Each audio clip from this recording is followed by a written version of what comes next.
कोई काम छोटा नहीं होता, कोई काम छोटा नहीं होता, बस नज़रिए की बात है, बस नज़रिए की बात है। कोई मुकाम बड़ा नहीं होता, कोई मुकाम बड़ा नहीं होता, बस ये तो समझने की बात है, ये तो समझने की बात है।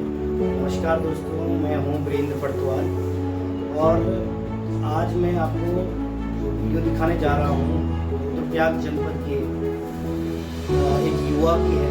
और ये युवा ग्रेजुएशन करने के बाद और डिप्लोमा करने के बाद मल्टीनेशनल कंपनी की जॉब छोड़ने के बाद खुद का रोजगार शुरू किया है और उनके द्वारा वर्तमान में 80 से 90 हज़ार रुपये महीना वो घर पे शुद्ध आमदनी कमा रहे हैं। ये जो व्यवसाय है, व्यवसाय की बात करता हूँ, ये व्यवसाय है डेयरी व्यवसाय। तो ये जो युवा है, जिनमें वर्तमान में इनके पास लगभग 13 गाय हैं, छोटी बड़ी गाय की, और जिसमें कि अलग अलग प्रजातियों की हैं, जिसमें आप एचएफ, रेड सिंधी, मुर्रा भैंस और गिर, इस प्रकार की गाय रखी हैं और बहुत ही अच्छा इनका व्यवसाय चल रहा है।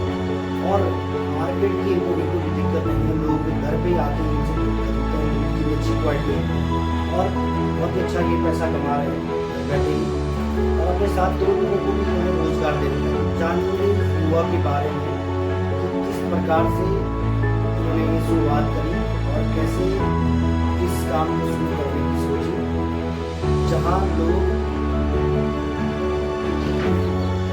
नमस्कार, आज हम हैं रुद्रप्रयाग जनपद के एक सफल उद्यमी या सफल डेयरी व्यवसायी अजय कपड़वान जी की डेयरी में। और ये रुद्रप्रयाग में ये युवा सबके लिए एक प्रेरणा स्रोत बने हैं, जिन्होंने अच्छी पढ़ाई करने के बाद, नौकरी छोड़ने के बाद ये व्यवसाय शुरू करा है और आज की डेट में एक सफल डेयरी फार्मर के रूप में हमारे बीच में हैं। अभी इनके पास लगभग 13 गाय हैं और आप देख सकते हैं ये रेड सिंधी, एचएफ, गिर, मुर्रा भैंस, सारी नस्ल की गायें लगभग इनके पास हैं। और अभी अजय जी से ही जानेंगे हम उनके बारे में, कैसे कैसे उन्होंने शुरुआत करी और आज की डेट में वो किस तरीके से दुग्ध व्यवसाय से अपना स्वरोजगार चला रहे हैं और कितने लोगों को रोजगार दे रहे हैं और कितना दूध उनका मार्केट में जाता है। तो अजय कपड़वान है। मैंने मेरा नाम अजय कपड़वान है। मैंने पॉलीटेक्निक करने के बाद नोएडा में जॉब भी की थी। उसको छोड़ने के बाद मैंने यहाँ पर 2020 में अपना ये डेयरी का सेटअप स्टार्ट किया, जिसमें कि मैंने स्टार्टिंग लगभग 5 गाय से स्टार्ट किया था और आज मेरे पास लगभग 13 गाय हैं। इसको चलाने के साथ साथ मैंने लगभग 2 लोगों को अपने साथ यहाँ पर रोज़गार दिया है और यहाँ पर मार्केट में लगभग हमारे पर डे लगभग 100 लीटर तक जो दूध की डिमांड हम सप्लाई पूरा करते हैं, इनसे सप्लाई पूरा करते हैं। और आज लगभग जो हमारी ये यूनिट है, इसको हम बढ़ाते बढ़ाते अब धीरे धीरे बढ़ा ही रहे हैं। अजय जी, आप जो हमारे पहाड़ी क्षेत्र के जो युवा हैं, जो युवतियां हैं और हमारी ग्रामीण मातृशक्ति है, जो कि पौराणिक तरीके से अभी पशुपालन कर रहे हैं, आप उनको क्या संदेश देना चाहेंगे कि किस तरीके से वो डेयरी व्यवसाय करें ताकि उनकी आजीविका में सुधार हो पाए और जो दूध की जो किल्लत जैसे पहाड़ों में रहती है, आजकल जो थैली का दूध घर घर तक पहुंच गया, गांव-गांव तक पहुंच गया, इसको हम थोड़ा रोक पाने में सक्षम हो पाए। तो आप क्या संदेश या क्या तरीके उनको थोड़ा अपने साझा करना चाहेंगे? मैं देखो गढ़वाल के और उत्तराखंड के मैं सभी अपने जो भाई बहन हैं, उनसे कहना चाहूँगा कि देखिए अपने स्वरोजगार को अपनाने के लिए आप डेयरी को तो ज़रूर स्टार्ट करें, क्योंकि ये एक बेसिक नीड है। और आज हमारे जो पूरे ये ज़िला है और राज्य है, यहाँ जो पैकेट वाले केमिकल दूध हैं, इसकी खपत बहुत ज़्यादा खपत है। इसको आप देखिए, इसकी डिमांड, दूध की डिमांड इतनी ज़्यादा है और आप जो पशुपालन कर रहे हैं उसको परंपरागत जो अपना हमारा पुराना स्टाइल है उसको छोड़ के थोड़ा इसमें अपग्रेड करके अच्छी नस्ल की और अच्छा फीड जो अपना रॉ मटेरियल है उसको यूज़ करें और जो बेसिक हमारे पुराने वो थे उनसे ना होके थोड़ा एडवांस उसमें टेक्नोलॉजी और ज्ञान का यूज़ करें। अजय जी, मैं एक चीज़ और पूछना चाहूँगा कि जैसे कि कई लोगों को ये भ्रांतियाँ होती है कि यहाँ पे ये वाली नस्ल नहीं हो सकती, ये पहाड़ है, ठंडा है, या कई ऐसे चीज़ें देखने को मिलती हैं। तो क्या कौन सी नस्ल की जो गाय है आपने रखी है और कौन सी नस्ल की जो गाय यहाँ पे मतलब सरवाइव कर सकती है, तो आपसे थोड़ा ये जानना चाहेंगे। देखिए, पहाड़ में लगभग अभी जो हमारा क्लाइमेट है रुद्रप्रयाग की मैं बात करूं तो यहाँ इतना ज़्यादा ना ठंडा है ना गर्म है, लगभग मैदानी इलाकों के हिसाब से लगभग दोनों चीज़ कम है। और जैसे कि मेरी डेयरी में मैं बता सकता हूँ, मेरे पास रेड सिंधी है और जर्सी क्रॉस है, HF क्रॉस है और गिर क्रॉस है।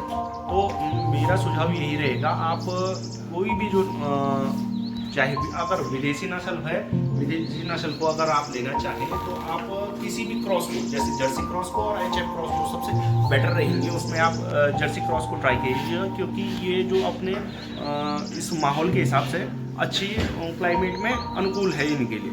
ये थोड़ा ठंड भी और थोड़ा गर्मी भी सहन कर लेती हैं और इनको ज़्यादा इतनी प्रॉब्लम्स भी नहीं क्रिएट होती हैं। अजय जी, मैं एक चीज़ आपसे जानना चाहूँगा कि गांव में अभी भी महिलाएं या जो हमारी मातृशक्ति है छोटी बद्री नस्ल गाय रखी हैं, तो उनको क्या, उनके लिए क्या सुझाव है आपका कि किस तरीके से उनसे वो दूध ज़्यादा ले सकते हैं या कैसे उनका रख रखाव कर सकते हैं? देखिए, मैं बताना चाहूँगा, जैसे कि हमारे गढ़वाल में हम लगभग बद्री नस्ल की जो गाय है इस पर लगातार हमेशा हम कार्य करते आए हैं। लेकिन आज समय की मांग को देखते हुए कि दूध का थोड़ा प्रोडक्शन हमें ज़्यादा ही चाहिए होता है, तो मेरी अपेक्षा लोगों से ये है कि हमारी जो परंपरागत नस्ल की गाय हैं, बद्री गाय, हम उससे जो देसी नस्ल की है लगभग जैसे गिर है या आपकी रेड सिंधी है, इनके सीमन से क्रॉस कराएं, ताकि देखिए जो उसका बच्चा पैदा होगा वो लगभग बद्री गाय के ही करीब का साइज का या नस्ल का पैदा होगा, क्योंकि उसकी माँ बद्री नस्ल की गाय की है और जो उसका दूध देने का प्रोडक्शन और ये है वो बेटर, दोनों की जो बेस्ट वो हैं उसमें गुण हैं वो आएंगे और उसके दूध देने की क्या जो है क्षमता भी बढ़ेगी। अजय जी, अभी मार्केट में लगभग कितना दूध आपका जाता है, कैसे आप इसको व्यवस्थित रखते हैं?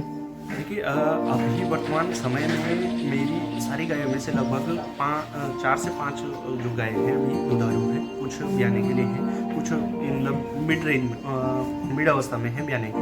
तो लगभग हमारा 80 से 90 लीटर पर डे हमारा जो दूध है वो मार्केट में सप्लाई होता है और ये सप्लाई लगभग हमारे यहीं डोर टू डोर यहीं से सप्लाई हो जाता है।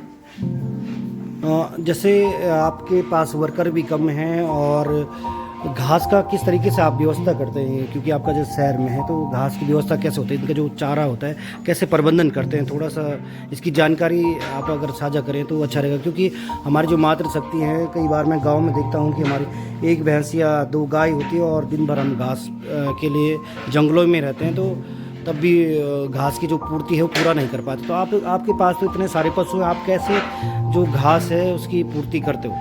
यही कहना चाहूँगा पहले मातृशक्ति से कि हम जो हमारा सोच है वो थोड़ा बदले, क्योंकि हम जो सोचते हैं कि अगर मैं पशुपालन कर रहा हूँ, माना बात अगर घर में, और मैं इसमें 1 रुपये के भी इसकी फीड के लिए अगर मैं खर्चा करूँगा तो मुझे लगता है कि वो बेकार है। लेकिन मैं लोगों को यही बता रहा हूँ, जैसे अभी मेरे पास इतनी गायें हैं तो हम हमारा जो बेसिक इसमें फीड है, हमारा मैक्सिमम फीड का परसेंटेज होता है वो होता है साइलेज। साइलेज दरअसल एक प्रकार का ये घासी है जिसको कि पैक्ड तरीके से आता है। आज के समय में मुख्यमंत्री घसियारी योजना चल रही है उत्तराखंड में, जो हमारे पहाड़ी इलाकों के लिए है। तो लगभग उसमें 30 किलो का एक बैग होता है, जो कि जिसमें कि लगभग ये मक्का वगैरह और अच्छे जो हरे वाली फीड है वो होती है, और 70 रुपये का लगभग 30 किलो। एक गाय का औसत माने तो एक गाय एक दिन में अधिकतम कह रहा हूँ मैं कि 1.5 पैकेट से ज़्यादा नहीं खा सकती। लगभग एक दिन का एक गाय का फीड का कॉस्ट आता है 100 रुपये। मेरा लोग जैसे अपनी मातृशक्ति हैं वो सुबह 7 बजे जंगल चले जाती हैं और दिन में लगभग 3 से 4 बजे वापस आती हैं। तो आप ये मानिए वो अपने दिन का लगभग 5 से 6 घंटे पूरा जंगल में बिता के वो घास लेके आती हैं, और फिर भी उसमें दूध की जो प्रोडक्शन क्वांटिटी है वो उतनी ज़्यादा नहीं बढ़ती है।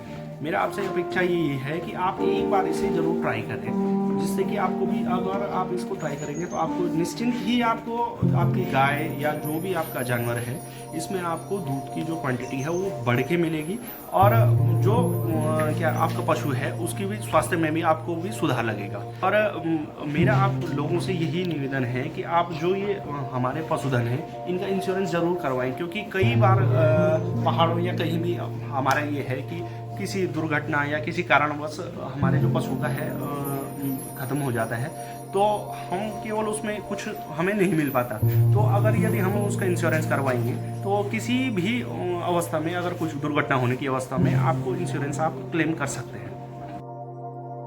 तो दोस्तों, ये थे सफल उद्यमी अजय कपरवान, जो कि रुद्रप्रयाग ही डांग से हैं और बहुत अच्छा ये पैसा कमा रहे हैं। इनका कहना है 90,000 रुपये महीना कमा रहे हैं और मल्टीनेशनल कंपनी से ये जॉब छोड़ के ये काम शुरू कर रहे हैं। यदि कोई युवा हमारे पहाड़ में ये काम करना चाहता है उत्तराखंड में, तो उत्तराखंड सरकार की MSY मुख्यमंत्री स्वरोजगार योजना के तहत भी 25% सब्सिडी है। इसके अलावा डेयरी विभाग की तरफ से बहुत अच्छी सब्सिडी है। जनरल वर्ग के लिए 50%, SC वर्ग के लिए 75%। इसके अतिरिक्त यदि आप लोग इस काम को करने के लिए थोड़ा प्रशिक्षण का भी ज़रूरत होती है, तो भारत सरकार ग्रामीण मंत्रालय के प्रत्येक जनपद में अपने RCT सेंटर हैं, जहां पे आप डेयरी से संबंधित प्रशिक्षण निःशुल्क ले सकते हैं, जिसमें आपको 10 दिवसीय प्रशिक्षण में जो एक्सपर्ट होते हैं, डॉक्टर और मास्टर ट्रेनर, उनके द्वारा आपको ट्रेनिंग दी जाती है। साथ ही आपको सफल उद्यमियों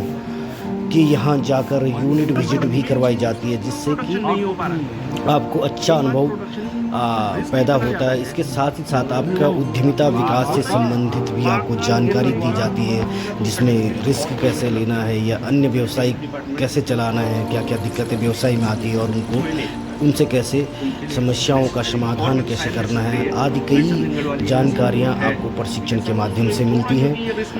अगर आप खुद एक अच्छी नस्ल की भैंस रखें तथा सरकारी पालन जो हमारे ग्रामीण क्षेत्र में लाभ उठाएं, जिनके द्वारा सरकार द्वारा देना चलने के बाद कि उनसे पर्याप्त मात्रा में गाय दे पाते हैं, उनका व्यवसाय बन जाता है। तो उनसे उम्मीद है कि अच्छी नस्ल की गाय, क्योंकि उसमें कई मिनरल्स होते हैं, टाइम टू टाइम पशुओं को कीड़े मारने की दवाई दें और डॉक्टर से संपर्क में रहें, अपने पशुओं का इंश्योरेंस कराएं और अच्छी नस्ल का अगर आप पशु रखते हैं तो उसमें आपको फ़ायदा मिलेगा।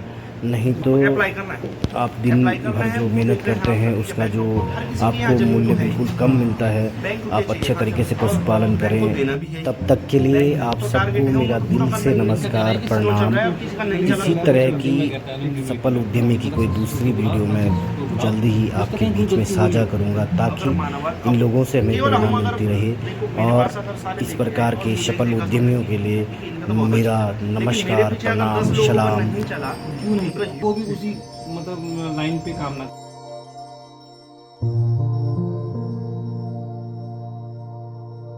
जो है प्रणाम। मिलाते रहेंगे आपको ऐसे ही सफल उद्यमियों से आगे भी। चैनल को ज़रूर लाइक करें, सब्सक्राइब करें, अपना प्यार दें। धन्यवाद। आपका दिन शुभ हो, मंगलमय हो।